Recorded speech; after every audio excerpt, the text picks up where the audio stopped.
Darating din ang araw na tayo'y tatanda.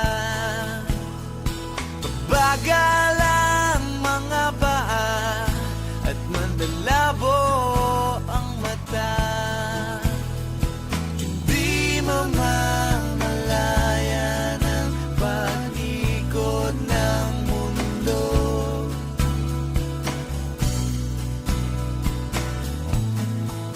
Darating din ang panahon na malalagas ang buhok, balat